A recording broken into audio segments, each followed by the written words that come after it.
Официальная часть мероприятия начинается с исполнения гимна в России и Чеченской Республике. Перед соревнованиями для гостей сначала свои спортивные навыки показали ученики школы высшего мастерства. А затем место на ковре заняли под заводные звуки гармонии солисты детского танцевального ансамбля «Башлам».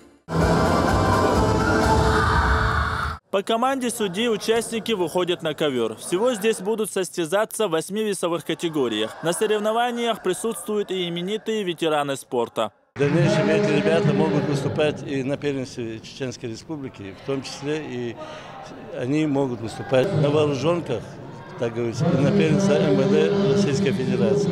Самбо для кадетов является самым главным видом спорта, отмечает начальник Грузнинского Суворовского училища. Приобретение спортивных навыков – одно из важнейших качеств воспитанников. Ведь только физические и духовно сильные сотрудники смогут защитить себя и граждан от преступных посягательств.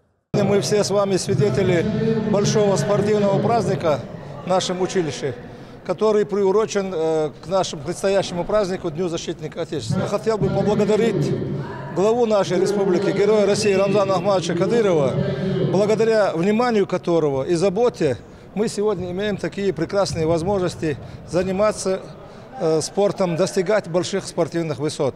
По окончанию мероприятия победителям вручили памятные кубки и ценные призы. Ахмед Джабраилов, Хаважа Мунаев, Рамзан Хагуев и Даут Куруев. Новости.